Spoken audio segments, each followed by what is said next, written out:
Welcome back to New Rockstars. The Sony Marvel Universe is dead. Long live the Sony Marvel Universe. Kraven the Hunter is now in movie theaters, and Sony, even before its release, said, "We give up. We're done. Take us out to pasture."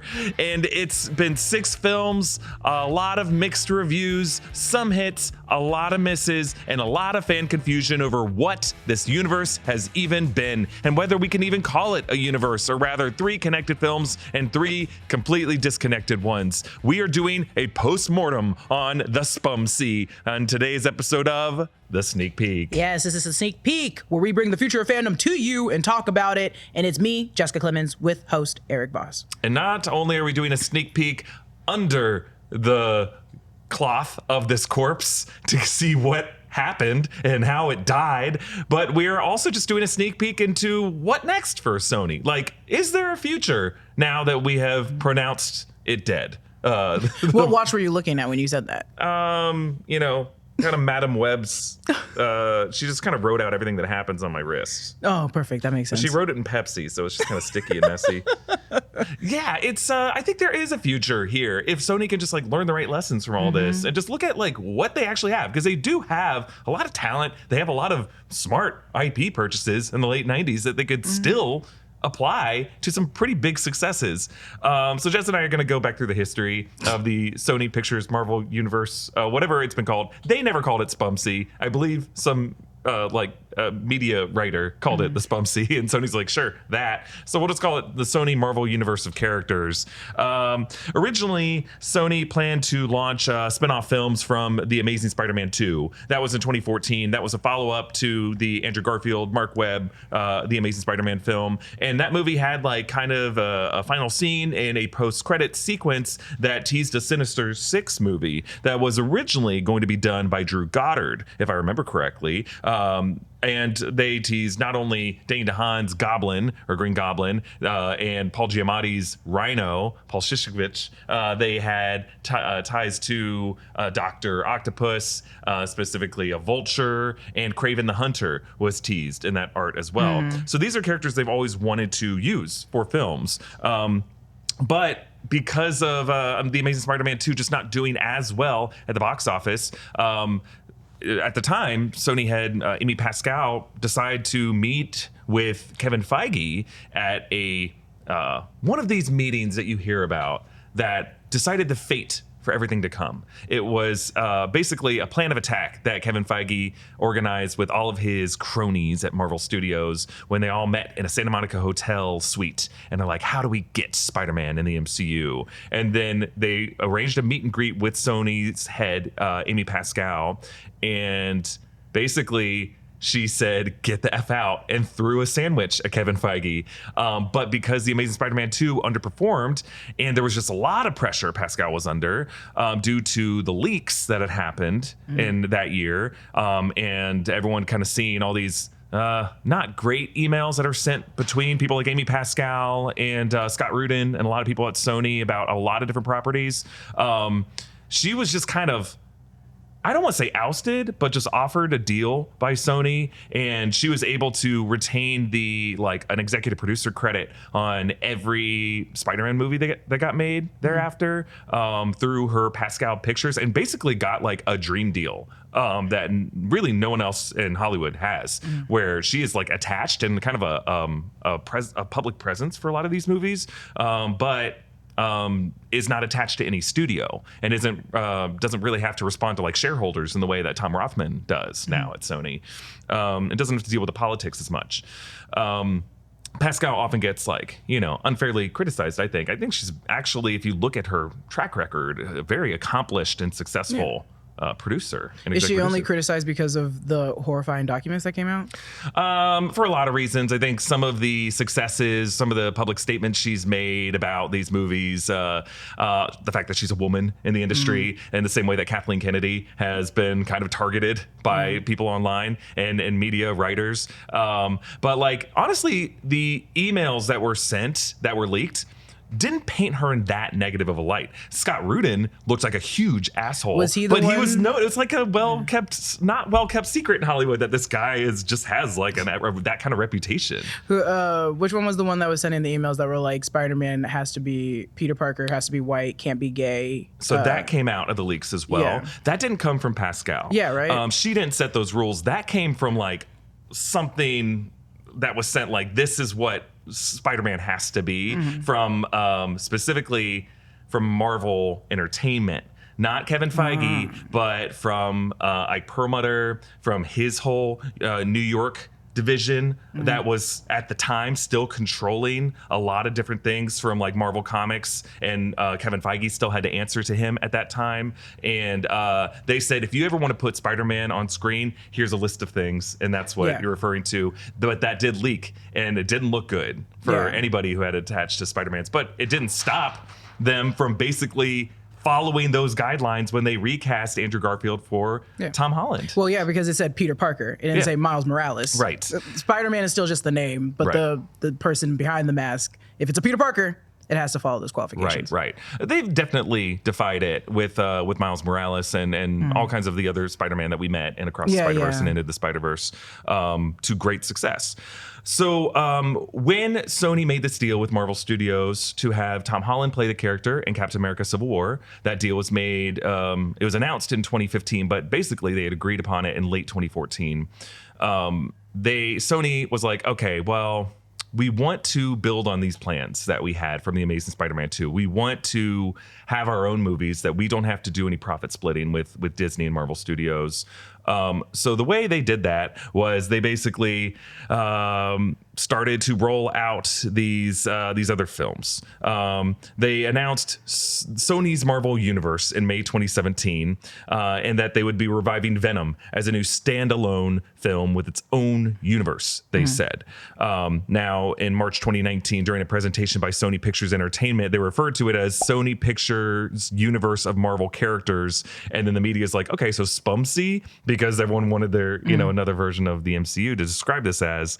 And then in August 2021, Sony announced that they renamed the franchise as Sony's Spider-Man Universe, or SSU. None of us have ever known what to call it, really. Now, we should say that this universe, these 6 films so far, even before Kraven, have grossed the studio $2.1 billion. So it's not been altogether a failure. No. Most of that money, over a third of it, was made by the first film from this lineup, Venom, released October 5th, 2018, directed by Ruben Fleischer. It had a budget of $100 million to $116 million. It made $80 million its opening weekend, but went on to make a worldwide gross of $856.1 million. And that is a huge amount of money. It got a cinema score of B+, which is okay. Critics were pretty harsh on it, 30% Rotten Tomatoes, but audience gave it an 80% score on Rotten Tomatoes. And this was, do you remember seeing this in movie theaters in October 2018? Yeah. And what was your initial impression of it? I liked it. I thought it was really fun. I wasn't also expecting a lot. And I think a lot of people kind of weren't, because this is also, I'm not saying this is Sony's fault. It was also like around the time where I'm like, oh, so DC is kind of failing me. So I was like, oh, I'm not expecting a lot from my hero genre right now. Yeah. Unless it's coming from Marvel. And so when I saw this, I was like, I'm pleasantly surprised. Yeah. And I was very on board with it. I think, and to me today, I was like, I think they're still chasing that white horse that is Venom 1 and how well it did. They never reached that high again. They never crossed it. This is a classic Hollywood blank check, where the first movie of the franchise overperforms, they learn the wrong lessons from it, and they try to apply that high to every movie that comes after it, and they never surpass it. Marvel Studios tried to do the same thing, but they succeeded. Iron Man was a huge overperformer. They got pretty good successes out of the movies that came after Iron Man. Iron Man 2 also did very, very well. Iron Man 3 came out later, but you had Thor, you had Captain America, and then Avengers was a Goliath of a film. And it broke box office records. And basically, Sony never got its Avengers 2012. And in fact, it never even got its Iron Man 2, I would say. It never got its Thor or Captain America. Never got there. Yeah. I remember seeing this movie. I remember breaking it down. And I did not really care for the movie. But I can understand, like, I liked it enough. Like, it hit enough of the notes that I expected. I had medium expectations, and it met those expectations.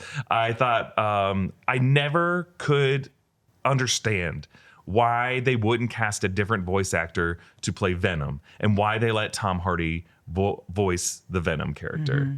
I just thought like they were trying to save money or they liked the choice Tom Hardy made, but he is incomprehensible in all three of those movies for most of the scenes. I need subtitles to understand what Venom is saying. And I remember watching that first one and being like, is my hearing going away or is it just a bad mix?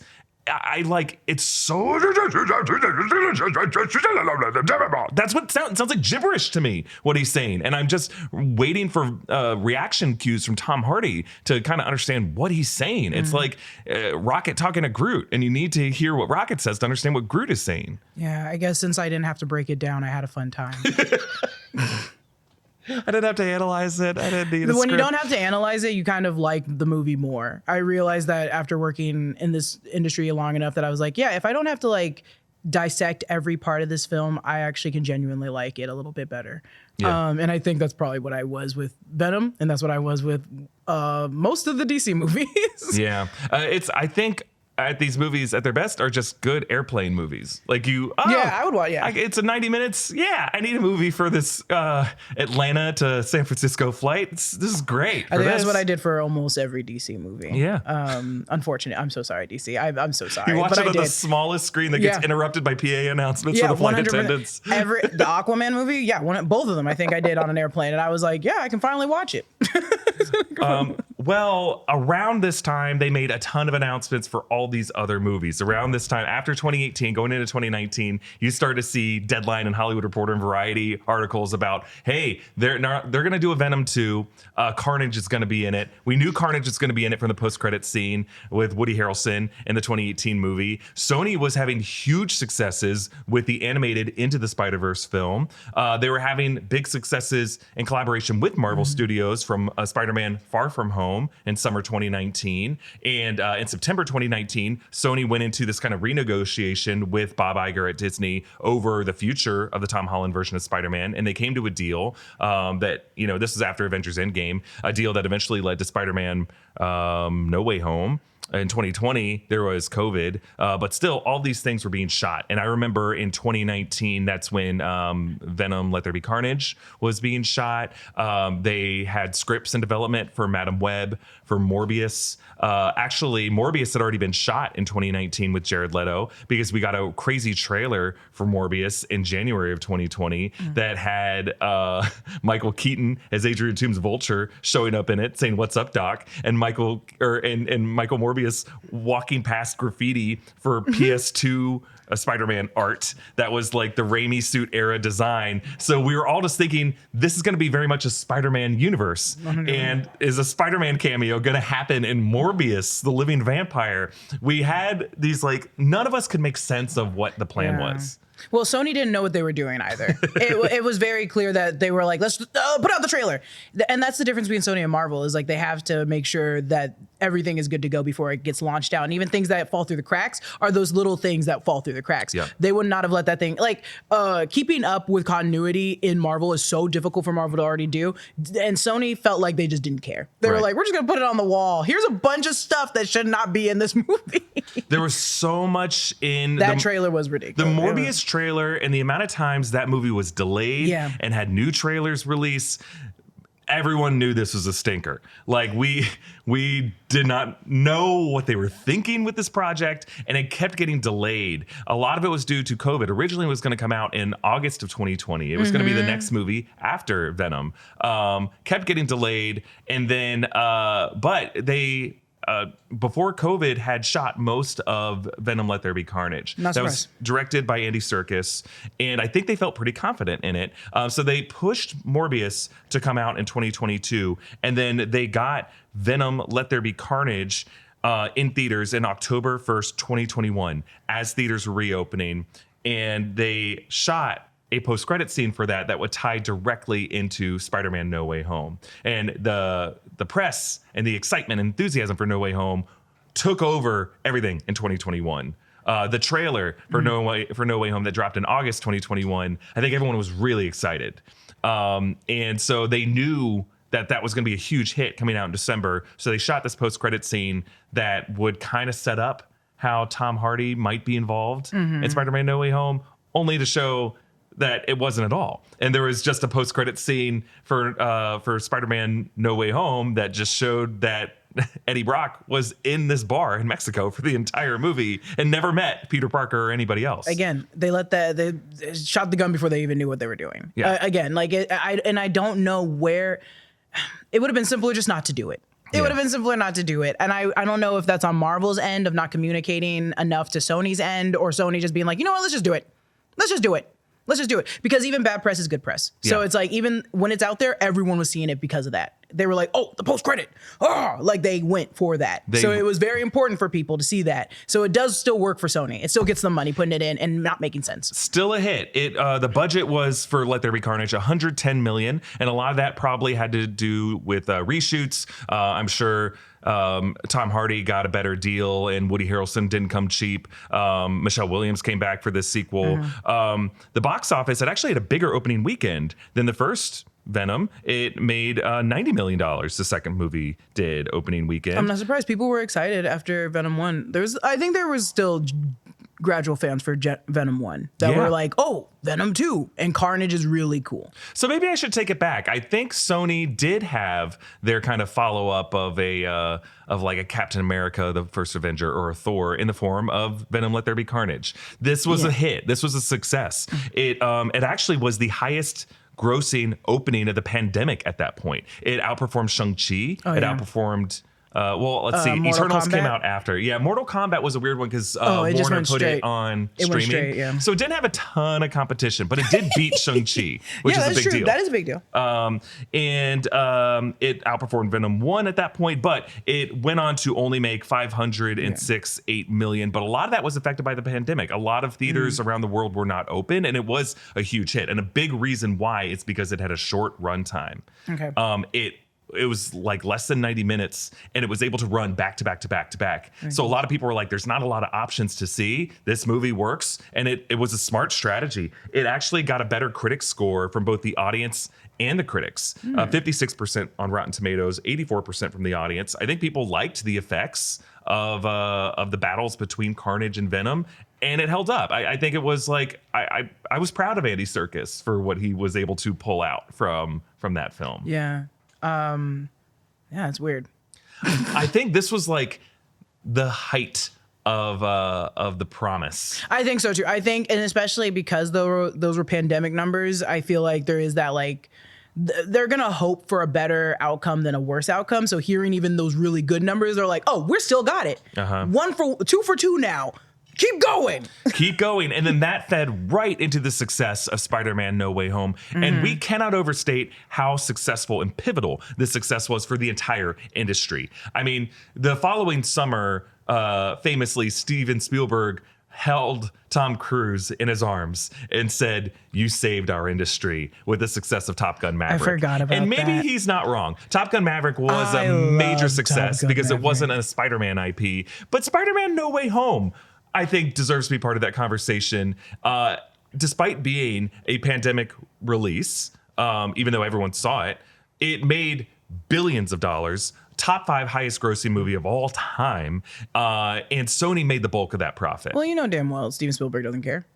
Yeah, Spielberg's like, but it's Spider-Man. If it doesn't make $1 billion, he's like, whatever. Problem. But what really makes sense is Top Gun Maverick. And I'm like, that's still kind of a sequel, my boy. Yep. Like, people are going to see it regardless. Thank you to BetterHelp for sponsoring this video. December's got everybody thinking of gifts. The best gifts are the gifts that keep on giving, the things that improve your life, and not just once, but over and over again. Therapy can enrich your life by giving you a set of emotional tools you can use again and again and again. And to get started with therapy, there's no easier way than BetterHelp. BetterHelp is a platform where therapists and their clients can communicate effectively so you can get the most out of therapy. They carefully make sure therapists on the platform are well qualified, and their customer support team team is there to help you if you have any questions. Just fill out the questionnaire and you will match with a therapist in as little as a couple of days. If the therapist doesn't feel like the right fit for you, you can easily switch to another one until you find someone you really connect with. BetterHelp also provides a journal for personal reflection, plus group sessions on a variety of topics are available every day. Users love BetterHelp. They have over 7,000 reviews and a 4.5 rating on Trustpilot. If you're struggling and think you'd benefit from a therapy session, click on the link in the description or go to betterhelp.com/newrockstars and get 10% off your first month of therapy. During this whole time, we were still getting trailers for Morbius,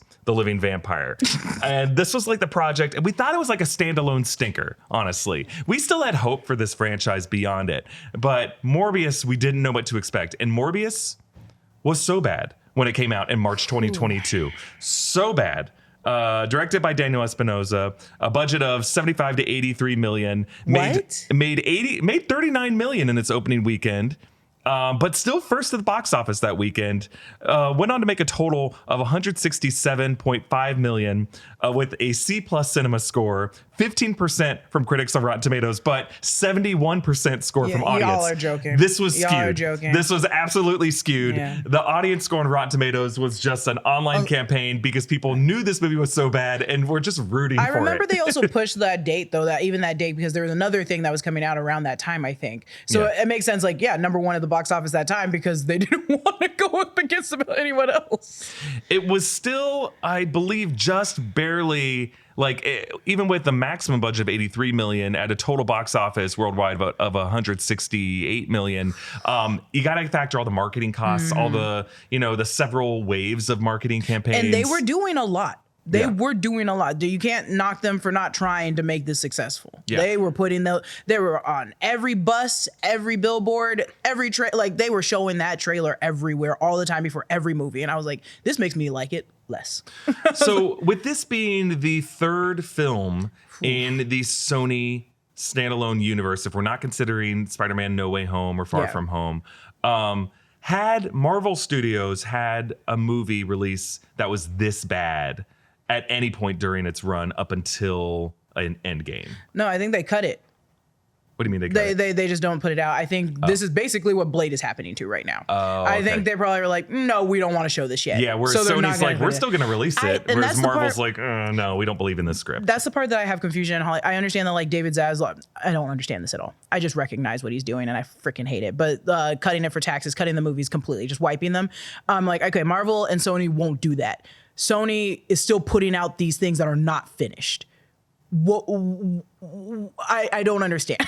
I'm like, I don't want you cutting it. Definitely release it. But why? Like, it feels like even all the recording you had wasn't polished. Like everything you had was already bad. You're giving your editors bad things to work with already. And then you're editing it, chopping it, putting ADR in. And I'm like, I'm so confused. And Morbius was a part of that. I was like, this is a real downhill. Like it shot after Venom 2. I was like, what are we doing now? You're talking about something that is crucial to the conversation around Sony.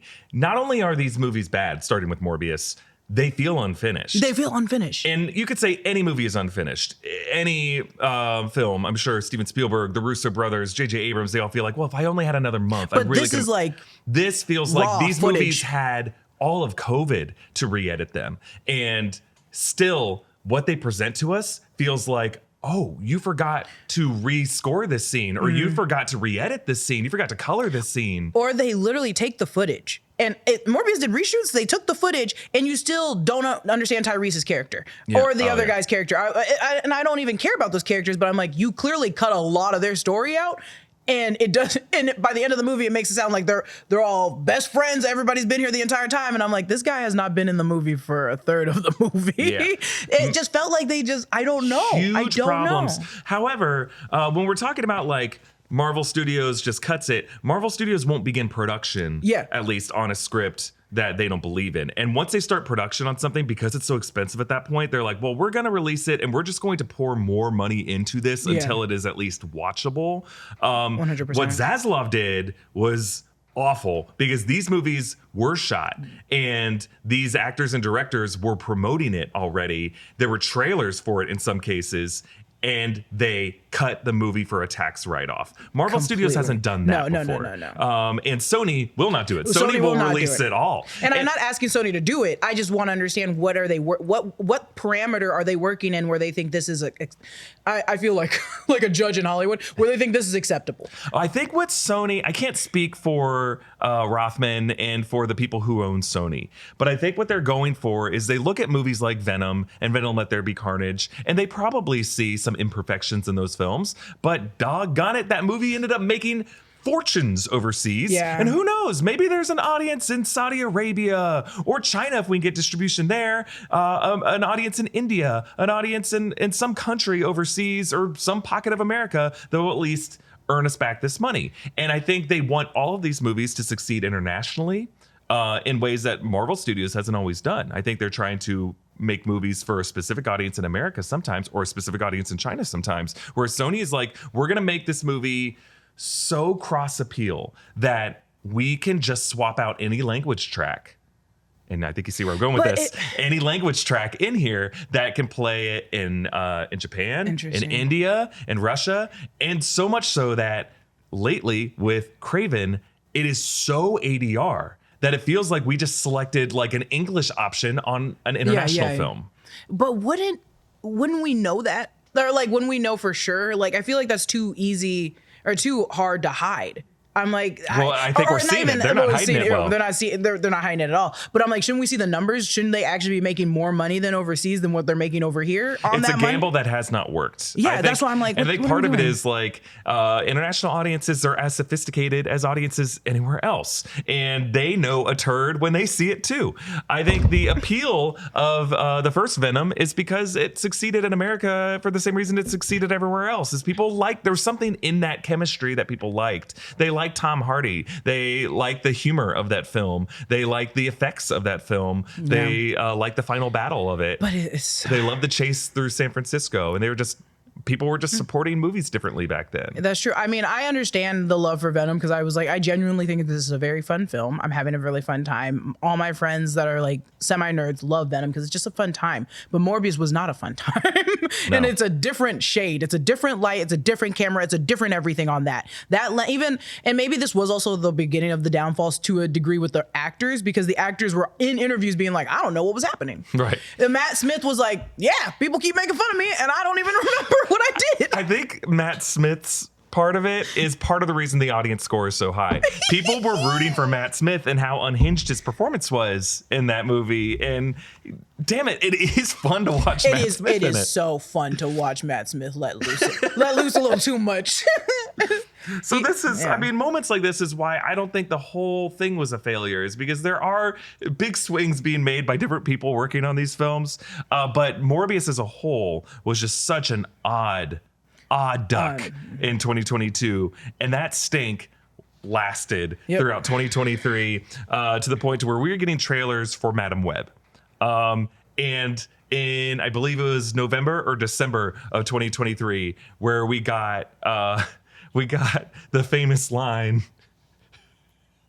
She was in the Amazon. He was in the Amazon with my mother researching spiders right before she died, which I had to message all of you guys on Slack and be like, why? Like, I think I understand the logic of this line, but why is this being talked about so much? And then Brandon had to just like explain to me like I'm some robot child and just say like, okay, just break down.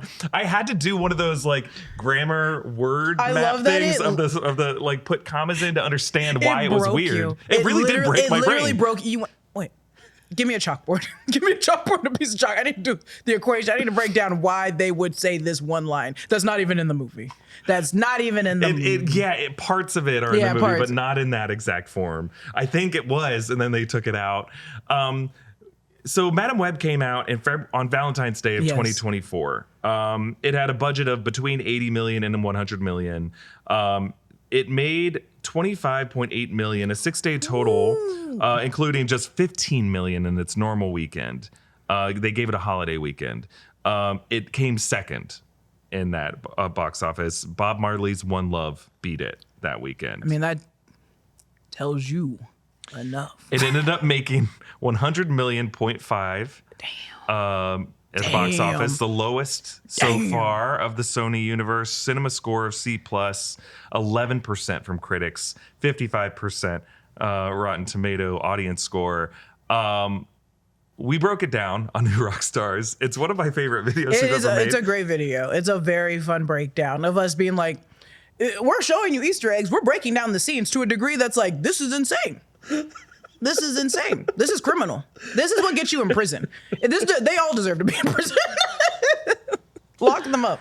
Lock them up. And this is just another example of a movie that felt unfinished. It felt like, did they export the wrong cut of the movie? When we're watching it, like, oh, God. And a lot of it was with Ezekiel Sims' ADR.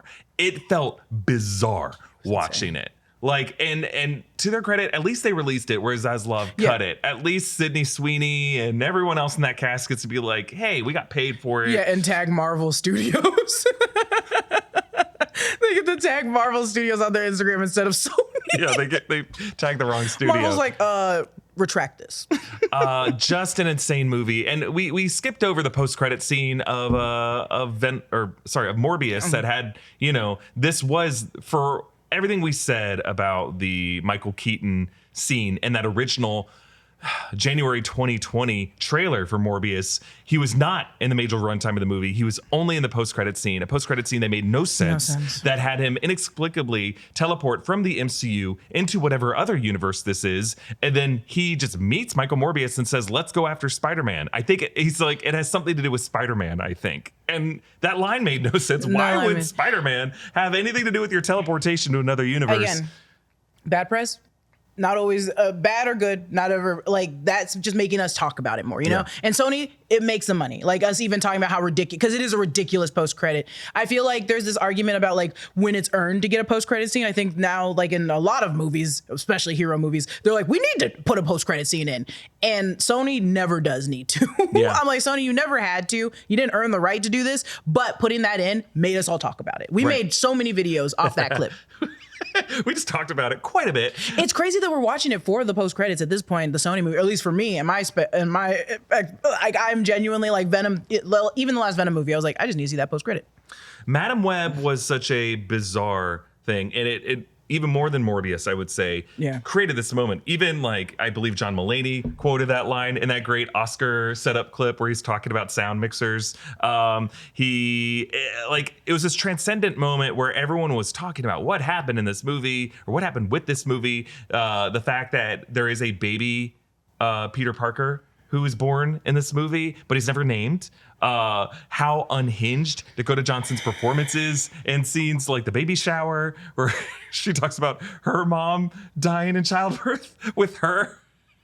Yikes. The Aranya tribe. We were talking about the Aranya tribe yesterday. We were like, oh yeah, the spider people. Yeah, it was just a strange film, and it ends with her being a mentor figure to 3 spider women. And she doesn't know how to order Kung Pao chicken. Or she just knows immediately, and everyone's like, how'd you get that? No one remembers the entire plot of the movie. Now she can see everything. I think at this point, Sony knows that they have a dying franchise, but they've already shot Kraven. At this point, I believe it was August 2023, they released their trailer for Kraven the Hunter, and everyone was remarking on the violence of the film. It seemed like something that could be ultra violent, that Aaron Taylor Johnson was committing to this role physically, that there could be at least a good action movie in all of this. It, had this R rating, and everyone was like, we'll see.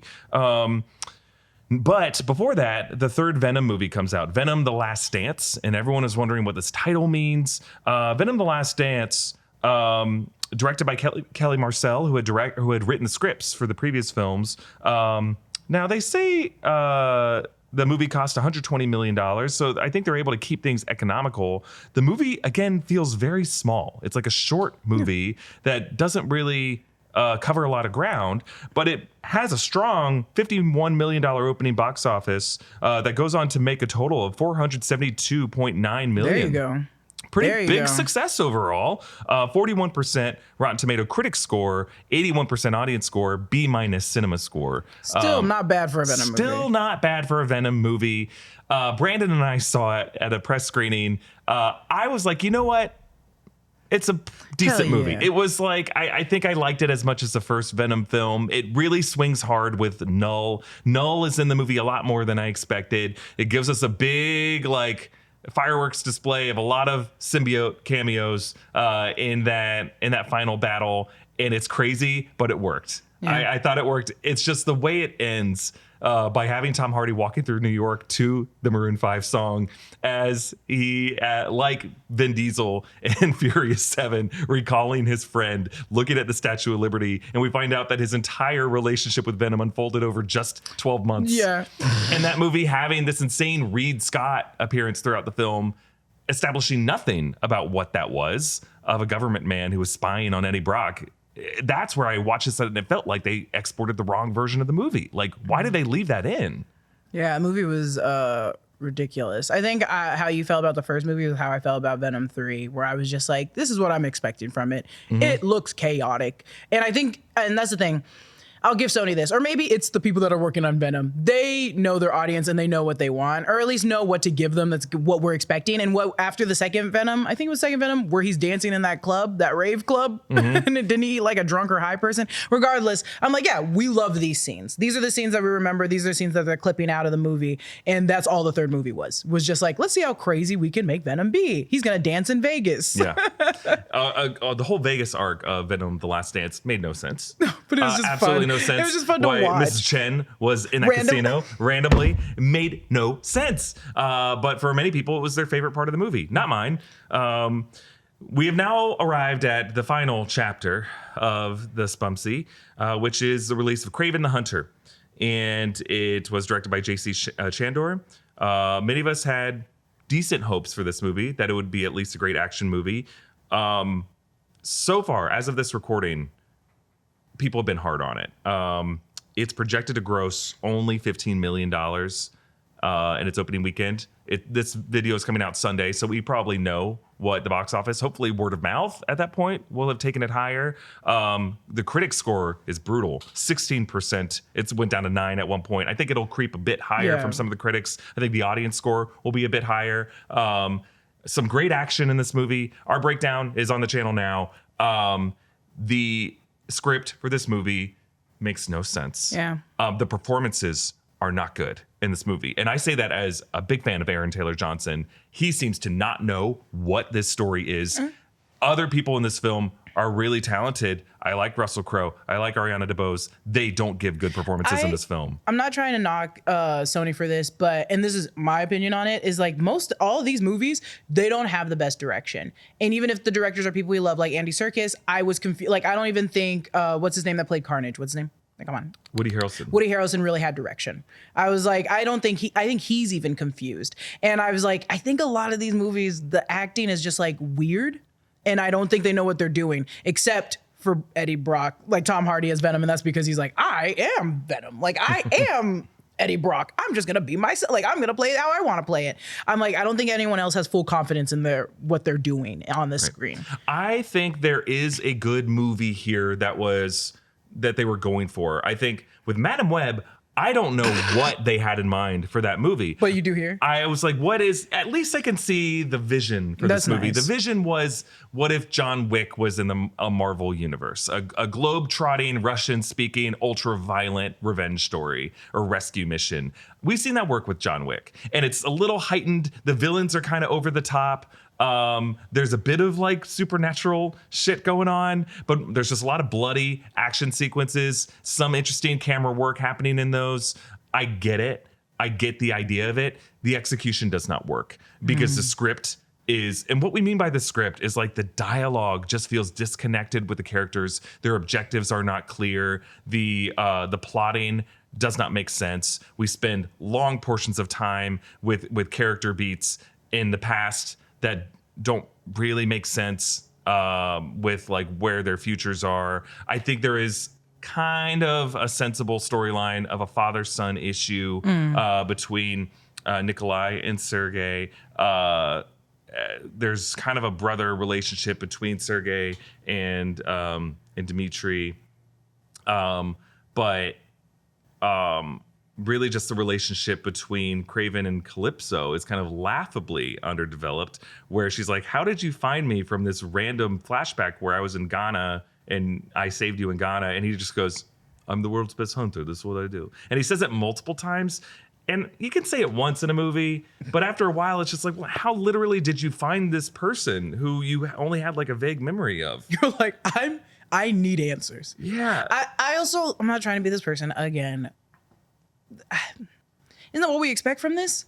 Like I was expecting to get it from this. You didn't? I was like, expected more. I did not. And I'm sorry, but I think it's like the last three for me, downhill. And I was like, this is kind of what I think Sony is expecting. Not even in a mean way. It's more so like, I think they're recognizing they're making more memeable content than they're making actual content. And I'm not trying to say they're doing this on purpose, but I am saying like those clips from Morbius, Madam Web, the jokes that came out of it, that's why I went back into theaters, Morbius. Like, it was people going back to be like, this is laughable. And that's the laughable aspect of it is like general audiences shouldn't be able to see the seams this clearly in films. I think it's what it comes down to. All films, like, you have snobs like me who will go in and be like, oh, you can tell that they cheated that shot, or there's VFX that they used to cheat that. But normally I don't care. Normally I'm like, am I still having fun? Great. I know this is all artificial. I know they're trying to put illusions up on a big screen, but whatever. If I'm sucked into the action, to the performances, that's how I felt watching Venom The Last Dance. I was like, I see the seams, but I don't care. You watch Kraven the Hunter and you see the seams, and it feels like it's the wrong version of the movie that was exported. And it's easy to beat up on it, but I honestly feel like it is just like too long. How long is it? Or does it just feel really long? 2 hours and 7 minutes. That's interesting. And the action is often fun, but I want to try to think about like why this just doesn't work for me. You really do feel like Kraven, other than Kraven's Last Hunt, is just a thin character that does not deserve his own movie. In all of these movies, you're trying to prove to the audience that this character deserves their own film. Morbius, Cassandra Webb, and none of them deserve their own movie without Spider-Man. Yeah. None of them deserve.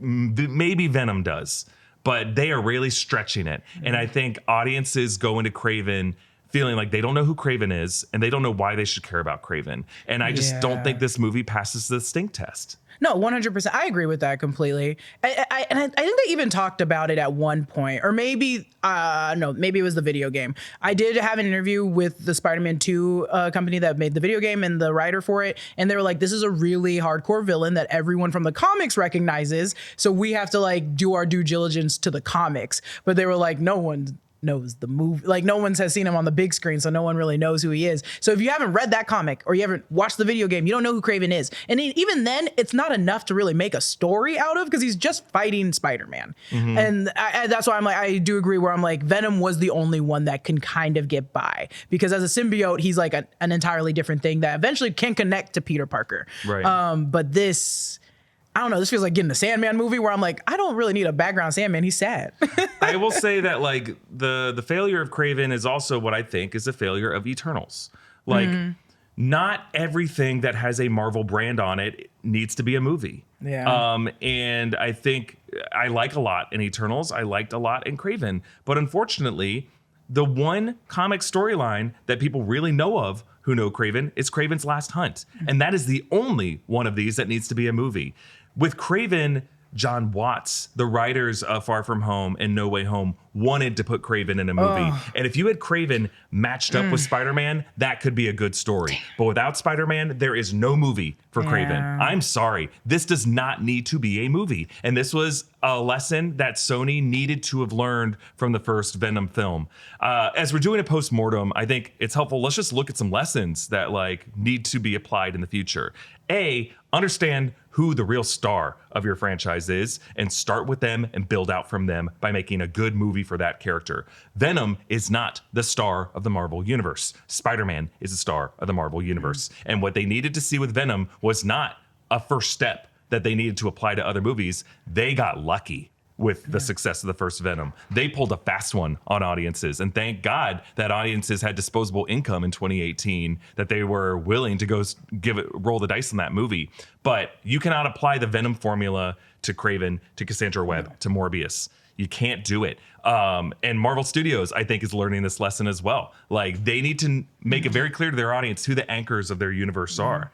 And without that clear direction, audiences they're smart. They're not going to waste their money. I will say this. that Marvel does get a little bit more of a leeway because they have a database of a lot of characters to work with. So it's like, I understand that Marvel's trying to appeal to everyone when they're choosing their topics. I'm like, which makes it a more narrow scope for you, Sony. You should be able to, like, you have, like, let's say you have 5 to work with. Sure, go ahead, but your story's got to be really good. They have to be foolproof if you're choosing those 5 characters to use.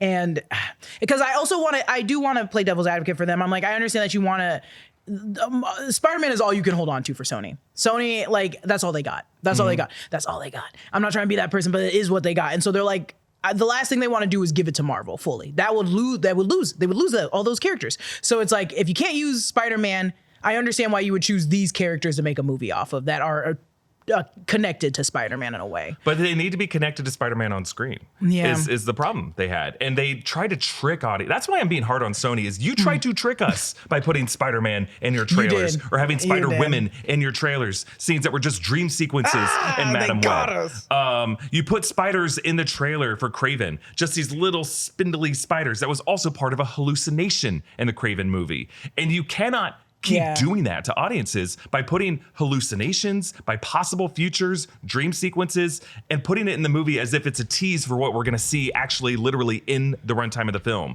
You can't put, like, bullshit post-credit scenes and put it in the film trailer as if it's going to be a part of the film's actual plot. They tricked audiences. And I feel like that deception needs to be called out. I think I applaud Sony for their success with the Venom films. They got a lot of mileage out of Venom. They got 3 successful films that audiences paid to go see, and they got hits out of them. That, I think, any movie studio, do that. If you find a successful character, make sequels out of it, totally fine. By having, like, a universe of characters, by having standalone solo films, you have to understand why those characters matter to viewers. And no one cares about Madam Web without Peter Parker. No one cares about Morbius or Kraven without Spider-Man. I think you can still hold them accountable, but at the end of the day, it's still like Hollywood, and they don't care.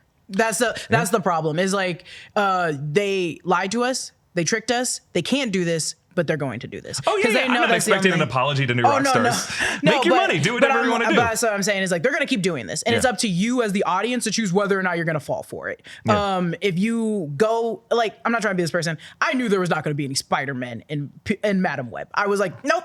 No, there's not. Like, no, there is not. I was like, Spider-Women? Perhaps. But I was also like, I'm only seeing this one footage and nothing else of these women in that costume. And I was not expecting to ever see Peter Parker in there. And we got a baby that we didn't really get to see. Either way, it's like, people going in there, if there were people going in there expecting to see Peter Parker Spider-Man, I'm like, yeah, they did lie to us. And they've been doing it for the last 5 movies. We should know by now. But there is a version of Madam Web and Kraven that could have worked with Peter Parker in it. But they can't use it. That's the thing. Yes, they can. They own the rights to it. Yeah, I don't think they just don't want to confuse, like, they don't want it. Yeah. You could have a different Peter Parker that's not Tom Holland. For example, what if in Madam Web, and it doesn't have to be Peter Parker, you could have just a story where it's Cassandra Webb teaming up with Julia Carpenter, or with Anya Corazon, and it's 2 women. You have an older woman mentoring a younger woman. The older woman can see the future and do this kind of thing where she can see the next 17 minutes of time,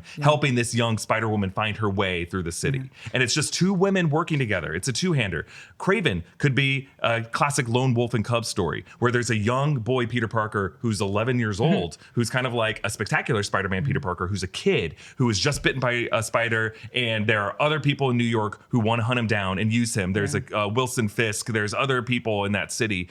There's an Oscorp in that city who's trying to get to this kid. And Kraven has been tasked with hunting this kid. And when he finds this kid, he's like, I want to protect this kid at all costs. And is going against Oscorp now. Yeah. That movie could make $500 million. But that's $500 million. And I think that's so simple of an idea. You just literally made it up on the spot. And that's why I think there's a reason why they're not using Peter Parker. Like either it's a legal issue or it's an issue with like even Sony Pictures Animation. If they're like, we don't want to really bet all our money on a Julia Carpenter Spider-Man coming in and it is a shitty movie and then we lost that character. Maybe they recognize the things that they're putting out is like, in 6 months, they're like, oh, they wrote the script. It's not good. We're still going to put it out. I don't know. I just don't bank that they're still a giant corporation. I know that they recognize that Peter Parker would save this. There is a reason they're not putting him in there. And I just want to believe that it has to be a legal issue. I just think it's confusion. I think it costs them maybe a bit more, but they still own the film rights to the character. And if anything, it reasserts their film ownership over the film depiction of this character. I think they just don't want to confuse their plans with like the Tom Holland version of the character. But either way, you could just have another kid and you don't even like the fact that you could have Julia Carpenter just shows you can do other like Spider-Man. You could have a young Miles in these scenes. Like what if it's a young live action Miles who Kraven is protecting? I think the Miles one, because of interviews they were talking about, they can't really touch really right now. I only know this from Spider-Man 2 because they were like in Sony Pictures Animation, they were like, they don't want to touch the Miles yet. Fair. Then a young Ben Reilly, a young Miguel O'Hara. There's all kinds of Spider-Man that exist in the multiverse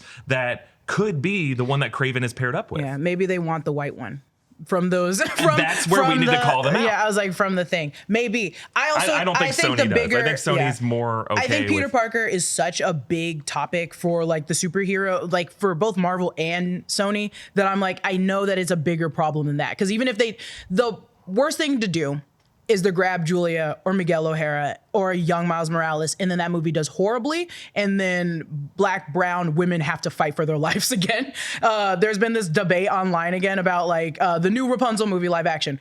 Black people are like, please, Disney, do not cast a black person because we don't want to get yelled at again. Like we're done getting yelled at for all of the situation. I don't think Sony's really thinking about that. I think they really want to make it a Peter Parker, and they already have the rules of what a Peter Parker is, and there's just too many Peter Parkers. See, I think that didn't stop them with Madame Web for putting an Anya Corazon and a Maddie Franklin in there. They are clearly okay with it. I just think they don't know what they're doing. I think they were fine, but the movie just didn't do well. And I think a lot of the discourse that came online was no one cared about these women Spider-Man.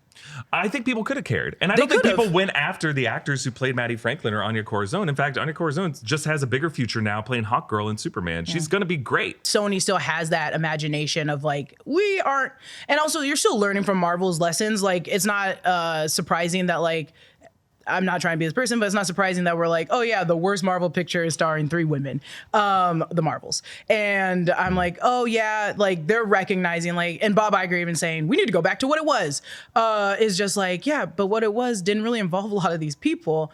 And I think Sony's keeping that in mind with Peter Parker. I don't know. I just feel like with that emails that came out about like what Peter Parker is, they're like, if we do a Spider-Man, we want Peter Parker. And Peter Parker is taken by too many people right now. Everybody's doing a Peter Parker. Everybody got a Peter Parker. I think Sony has seen the success of the character of Miles Morales. And I think, I don't think they are they're avoiding mistakes of the way they're casting and the way fans might negatively react to these characters. I think we should call them out on not taking a chance on putting live action versions of these characters in movies, and Kraven could have been a vehicle for that. I think Morbius could have been a vehicle for that. I think Venom could have been a vehicle for that, and they haven't. All these movies have been starred by white actors and uncharismatic white actors at times, and I have no problem calling out Sony for not trying something different. Madame Web was a mistake. No offense to Dakota Johnson. Nah, a little offense to Dakota Johnson. A little defense. She only gets a pass because of what she said to Ellen. Oh God, and she does. And I keep giving her that pass because of that Ellen. I will always give her a pass because of that Ellen interview. I will never not give her a pass because of that Ellen interview. And I need to stop. I'm a problem. I think Sony deserves some credit though for 3 successful Venom films. I love the Venom. It's not the Venom universe. The Venom franchise was so fun. Yeah. I think it was genuinely so fun. It was so charismatic and so campy at times, and turning Venom into just like a laughable best friend character just made it so much more fun for people in the audience. And I think they did a great job. I just think they were chasing that horse forever. They were like, we need another Venom. They wanted to turn Madam Web into like a 3-movie origin story. Same with, why wouldn't you? But it's like, sometimes they come and go. And I don't think you guys gave the same attention to detail with Venom to Morbius or Madam Web. I think a lesson to learn is not everything needs to be a universe. Not everything needs just to be make a good universe. movies and then see if there is something that could connect to it. But like, don't call it a universe. Don't promise a universe. God. Just and I think some people at Sony might even be kicking themselves like, why did we ever call it a universe? You know, and just make good movies. I think that's what James Gunn seems to be trying to do. He's recognized who the star of the DC world is. It is Superman. Yeah. And James Gunn is like, well, if I can't do a good, successful Superman movie, it doesn't, it doesn't need to work beyond that.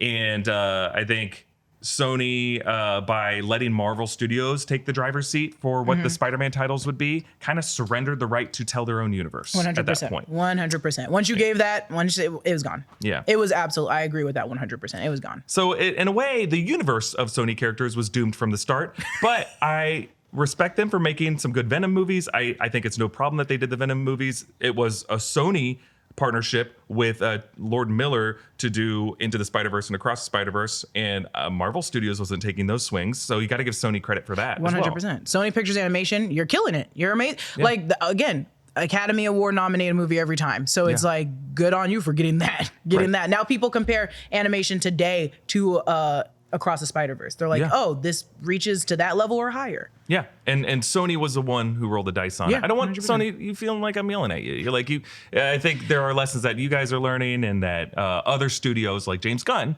if anybody at DC or Marvel is watching, these are lessons that I think we all need to apply. Ultimately, just make good movies. Yeah. Just make good movies. Once have a good script. A script you believe in, filmmakers and creatives you believe in, tell new stories that haven't been told before with people who have not been on screen before, and just see what works. Don't overspend it, and don't kill this movie after you shoot it just for a tax write-off. I mean, they haven't. So Sony never did that. I will say they're showing right now that they will never do that. They're like, no, we're going to just put it out for you guys. We're going to put it out on Valentine's Day. We're going to keep pushing the date to a holiday that maybe you are busy on. So do you feel like this is a proper post-mortem for the Sony universe? I'm kind of sad for it to go with Kraven. Depending, I haven't seen Kraven yet, but depending, I'm sad to see it go with Kraven. Me too. Also, are we saying that it is actually dead? Sony said that they're done. Okay. They even canceled any plans for Sinister Six movie. Damn. Yeah. Damn. Yeah, The Sinister Six is gone. They said 4 now. To be Whatever fair, that means. to be fair, let the Sinister Six come to Marvel and let them do it. Like I'm still down for it. I don't need to see it. I want. I don't know why. I will eat up any villain team, but especially one with Sandman and Scorpion. It's been too long. At this point, I don't need to see it. I agree with that. I agree. It's been way too long. I'm just like, give it to me. That's why I'm playing Spider-Man 2. But yeah, no, I'm kind of sad to see. I wish it would have just ended with, honestly, Venom, like Venom 3, just Last Dance, last everything. They're not going to end it on a success. I think it should have like. Wait, you think they should have said after Madam Web, but unfortunately, like Kraven just was made later and released later, right? So it wasn't Kraven's fault. It was just unfortunate that with a movie that isn't as bad as critics are calling it, but also not as good as other people are saying it is, it has to end with Kraven. And you'll remember these characters for sure. If you didn't play the games, you didn't read the comics, you will remember these characters. Like I will absolutely. Next time I see Kraven, I'm gonna be like, Aaron Taylor Johnson played that character. Madam Web, I did not care about. Period. Like I was like, this character's kind of cool, but I didn't watch the animated Spider-Man that had her in it. And now I'm always gonna be like, I know who Madam Web is. I know who she is. Yeah, for all the wrong reasons. No, but I'll know it. And again, there's nowhere but up. That's from right. here. There's nowhere up but up from here. That's right. Literally, after that Madam Web, if we do another one in 20 years, it's going to be better. It's going to be better. All right. Let's quickly look ahead to the week on New Rockstars. So the Kraven breakdown is on the channel right now. We're just kind of rushing to get as much done as we can before we all break for Christmas. We think there might be a Superman trailer happening this week. If that happens, make sure to tune into New Rockstars right away, because we'll be live streaming here on New Rockstars with our reaction. We'll take a Q&A. As soon as that live stream is done, I guess we'll publish a reaction format version of that here on New Rockstars, but you'll be able to see the full conversation over on the Break Room channel. So subscribe to the Break Room as well. It's gonna be tough because we also want to cover Skeleton Crew and Creature Commandos. I know a lot of you were asking, why didn't you break down Creature Commandos episode 3? We'll lump that in with our breakdown of episode 4, we think, or if not, we'll break down the whole season together as one video. What If premieres on Disney Plus this week. Jessica is going to break down the first episode of that, and then later the full season of that here on New Rockstars. We're not sure when all of that will come out, but it will come out. And then we'll also, of course, break down all the Easter eggs you missed in the Superman trailer whenever it comes out. Is there anything else I'm missing? Oh, Sonic 3. Jessica's going to see Sonic 3 and break down that movie for us. I think that'll come out on sometime over the weekend or Christmas Eve. Sonic. Yeah, it's your guys' Christmas gift from me. Yeah. And I believe you'll also see, the Harry Potter rewatch series is continuing to happen. Half-Blood Prince is currently on the channel. Our breakdown of Deadly Hallows Part 1 and Part 2, we're shifting those from Saturday releases to Monday releases. So you won't see them on Saturday, but you'll see them on the Monday, December 23rd, and we think Monday, December 30th. That's the plan for Part 2. We'll get them all out before the end of the year, though. Harry Potter. Harry Potter. All right. We'll end with a brief discussion of what we're watching. What have you been watching this week, Jess? Oh my God. I am watching something. It made me upset. It didn't make me upset. No, I meant like I am watching something new. Actually, I think, to be fair, I'll just short answer. I am I'm watching everything that I missed. So like I'm ashamed to say this. I was very busy at the time. I didn't get to see The Substance. So I watched The Substance, Heretic. I watched everything on Amazon. Yes, I rented these movies so I could finally watch it. So I got a leg up on all the horror movies that I missed in the fall. And it's been so fun to watch such crazy written horror movies or thrillers in different forms. I think we're in a very good year, or just like a new era for horror movies where it's not just like the typical like jump scary. It's way more deeper than what it is. It's like, everything is a metaphor and it scares the shit out of me. Cool. So great. Substance is amazing. Body horror though, if you don't like it, don't watch it. It's I gotta check it out. It's very grotesque. It's so grotesque. But Demi Moore, what are you watching? It's just Survivor. We're Survivor. We're now on season 7. Damn, that was Panama/Pearl Islands, the pirate season, and it is my favorite season yet. I remember a lot of this. I have now gotten to Sandra's season, and she is my all-time favorite Survivor contestant. Sandra, not is so Parvati? great. I haven't gotten to Parvati yet, yes. But I know she's coming. And the thing about Sandra is, I love Sandra. She was like there the first time I watched Pearl Islands, but like I was so focused on Rupert and Johnny Fairplay. Forget those guys. Like Fairplay is just so annoying now, and like I think he does come back in Heroes vs. Villains. I know Sandra comes back, and Sandra, I was disappointed in Boston Rob first time I saw him in Marquesas. I thought he was like, this guy, he can lose this guy. Sandra, goat. But that's the thing. Boston Rob just wins all the time. Boston Rob just wins. But Sandra was made for Survivor TV too. Survivor TV was her own. Sandra. And I can't believe I missed her the first time I watched it when I was a teenager. And I was like, oh man, flew under the radar. I don't think she flew under the radar. She's out there, tip of the spear, in so many conversations. Like so many conversations. She's good on the show. You can see her tactically. She makes decisions. She throws other people under the bus. The whole fish bucket incident. I was like, Sandra, woo, you are a villain, Sandra. I love Sandra. I love Sandra so much. And I hope nothing bad happens with Sandra as a human being in the future. Well, she's on Traitors, so it's I know she comes back on Traitors. So if she was a bad person, she wouldn't have been on Traitors. She wouldn't have been on Traitors. So anyway. I'm proud of Sandra and her family because now her daughter's doing it. And that's right. Her daughter was on The Anonymous. Yeah. Great person. I hope she's watching this. Can we get Sandra on the show? She's just so, she comes back in. When Johnny Fairplay tried to lie about his grandma dying, Sandra was the one person who's like, it's not all about you, John. There's other people in the world. And I was like, good for you for seeing through that bullshit, Sandra. I love her. Anyway, that's where we're at. That's what we're watching. Anyway, okay, so this has been a fun, very meaty conversation here on the Sneak Peek at New Rockstars. Jess, it's been a wonderful time chatting with you. Yeah, dude. R.I.P. SPUMC. R.I.P. Be sure to follow all 3 channels of the New Rockstars Network. And yes, we now have a membership option at New Rockstars. It's probably like the most helpful way you can support us at New Rockstars. It's just like 99 cents a month. There's not really a ton of perks there, but the perks that are there are great. You can get some cool emotes. And we'll have some announcements soon about like other additional things we're going to be doing with that. But yeah, just hit that join button. You'll see that join button over by the subscribe button here on this channel. Follow Jessica at Lulu_Clemons or just Lulu Clemons, depending on what platform you're on. Follow me at EA Voss, and then our merch store, nerdriot.shop. A ton of great designs. The best way that you can get a gift for that special nerd in your life, and also just supports us directly at New Rockstars. Thanks for everyone watching. Have a great holiday. We'll see you soon. Bye.